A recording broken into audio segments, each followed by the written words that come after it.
Good morning everyone, today we're going to be talking about what is new in this update because there's a ton of stuff to talk about as usual. But before we jump into all of that, if you're new to the channel, I upload NGS content daily, so if you do play this game, I would really appreciate a subscribe as it really helps out the channel. Anyway, without further ado, let's begin the video.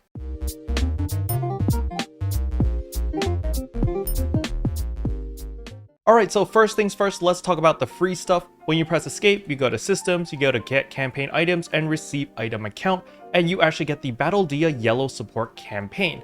And this is 15 yellow triggers, which basically allows you to run the yellow triggers 3 times per person. Remember, if you party up with 3 other people, you could take turns hosting because only the host needs to pay the yellow triggers. So if you party up with 3 other players and you all take turns using your yellow triggers, you can run this 12 times, which will give you a significant amount of EXP, especially if you're trying to level up. Maybe you're still trying to get your first class to level 60. These yellow triggers are going to help you a ton. Now, while we're on the topic of yellow triggers, if you do the Kavaris one, this one will give you the most EXP, just understand that. But on top of that, there is also an EXP earn plus 70% boost going on right now. You are getting 70% more EXP for just going in and just doing the yellow triggers. So this is a huge boost. You're going to level up very quickly. Please take advantage of this and get your classes to level 60. Now, I've been seeing several comments recently of people saying, Karo, I'm already level 60 on the class that I play. I got my Kaiser weapon. I got my multi-weapon.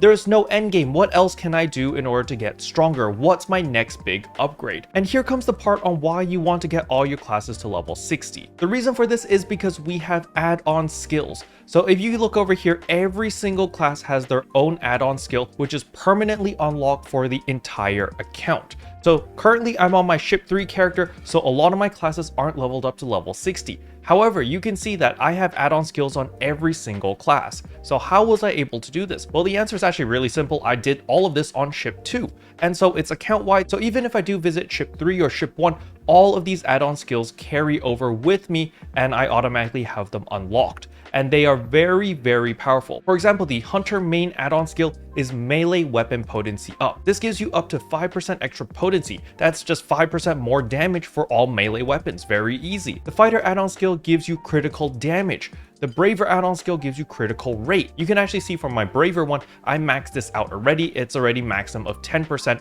at level 20. So all add-on skills currently max out at level 20. So you want to try your best to try to get to level 20 on every single class, because they're all very useful. For example, the Waker add-on skill gives you 20 photon power. That's a big deal. The one that I really like is the Bouncer one. Gain natural PP recovery when using a photon dash or a photon glide. This is a really big deal. That way you can just keep moving around, attacking, beating up enemies, and your photon power will just naturally regenerate. If you don't have the add-on skill, your photon power actually stops regenerating the moment you start dashing or gliding. So having this is really nice. And all the other classes over here also provide very useful add-on skills. So this is going to be the next end game, the next thing that a lot of people are going to be chasing. And since we're getting a 70% EXP boost from the yellow triggers, you're going to level up extremely quickly. Now, don't forget, if you are planning to go really hardcore, you can also purchase an EXP earned plus 50% for 24 hours. It costs 250 star gems, but if you are planning to spam a lot of yellow triggers and play for a significant amount of time, this is worth it because you'll be able to get all of your classes to level 60 in no time, especially with the 70% boost plus this 50%. That's 120% EXP boost. And if 120% is still not enough for you,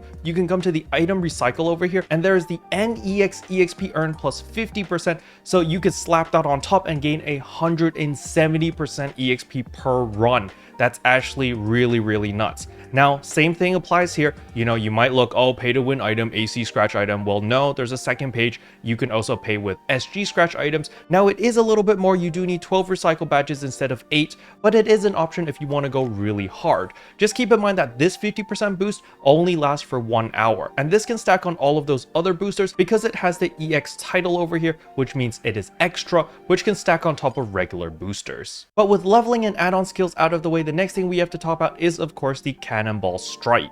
So for those who don't know where the Cannonball Strike is, it is actually located right here. So you do need to teleport to the gorge area and run backwards. So you're going to see a cocoon right there, and there's a booster pad right here. Don't worry about the cold damage. You can get there before the cold damage starts hurting you, or kills you at least. So you can get all the way up here. And once you get through this little portal, you're going to notice that, hey, you're here, you're safe. You no longer take the environmental damage because there's a little force field right here. If you jump out, you'll start taking damage again. But if you're in here, you're safe. And you can see there are nice little penguins over here to greet you, as well as the Ironblood squad.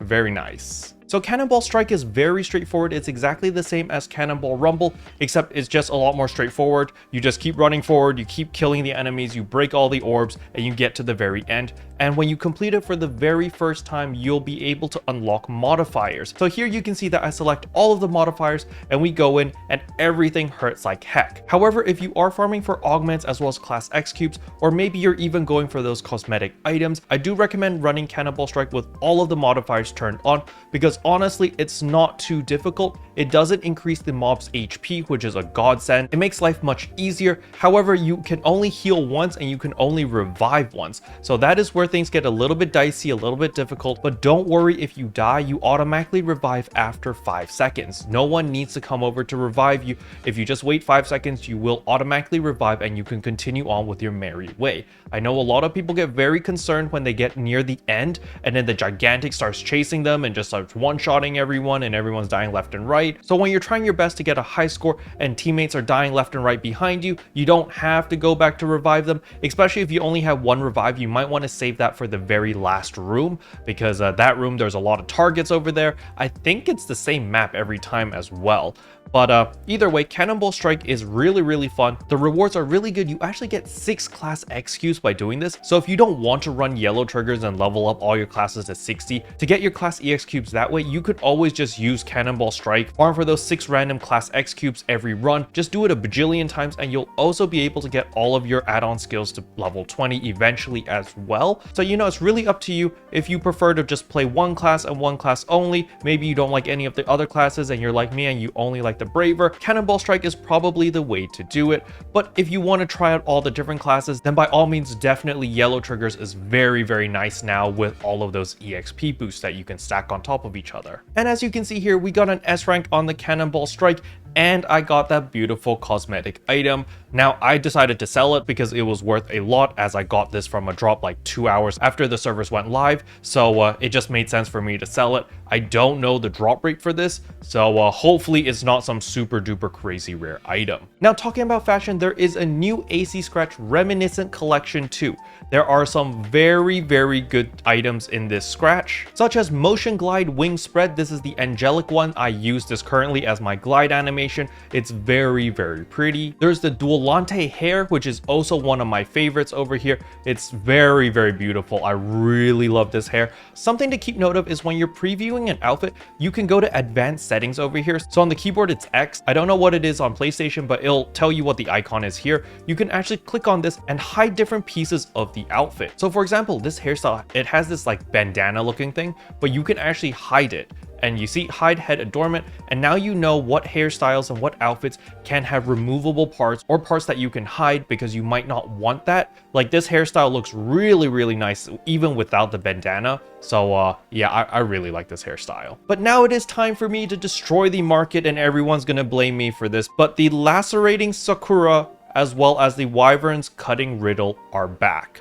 These two katanas are personally my favorite katanas. I think they are the best looking katanas out there. If you look over here, the Lacerating Sakura, the blade actually adapts to whatever base color you have. So you can see that I'm wearing a red outfit, and the blade itself will also have this red dye on it. While if you look at my Ship 2 character, she has a purple outfit, so my blade is purple, and on my Ship 4 character, she's wearing like a purplish blue, which makes my blade also glow that color. So this is why Lacerating Sakura is so awesome. However, it also applies to the Wyvern's Cutting Riddle as well. But these two weapon camos are by far my favorite weapon camos. So if you are a Katana main and you don't want to go with a cyberpunk type of feel, because I know a lot of weapon camos kind of have that cyberpunk type of look to it, and you want something more traditional, then these are the camos that you should go for. Now that I've said my piece about the paid items, let's talk about the free-to-play or the SG scratch. And of course, we have the Refine Form 6. So there is something really nice over here, and that is at 30 scratches, you are guaranteed the Motion Dash Saber Destruction. This dash is freaking amazing. If you are unable to get the Ninja Dash, I do recommend that you use this as an alternative, because this is equally as cool as the Ninja Dash. You got freaking soaring blades circling around you as you're dashing through. It's super awesome. However, on top of that, there are also free hairstyles, so the soulless hair looks pretty nice. Again, I do recommend going to the advanced settings over here and hiding the hair adornments. As you can see, you can hide all the little pieces. So if you don't like looking like a cast, you can hide those and you just get the normal hair, which looks really nice as well. And last but not least, all of your Randomite has respawned again. So if you guys want to collect all of your Randomite again, you can use last week's map, or I'll leave the link again in the description below. They respawn in the exact same places. So go forth and break all of your Randomite. I do recommend that you collect them again, because you are going to need a lot of resources, especially when we hit October with the level cap increases. We're going to get new gear, we're going to get new things to upgrade, and you're going to need all of those minerals. Special thanks to all the members for supporting the channel. It really means a lot to me. Thank you again. But yeah, that's all I wanted to cover in today's video. Hopefully you guys enjoyed it. If you did, I would appreciate a like and a subscribe, and I'll see you guys in tomorrow's video. Bye! What can I say except you're welcome?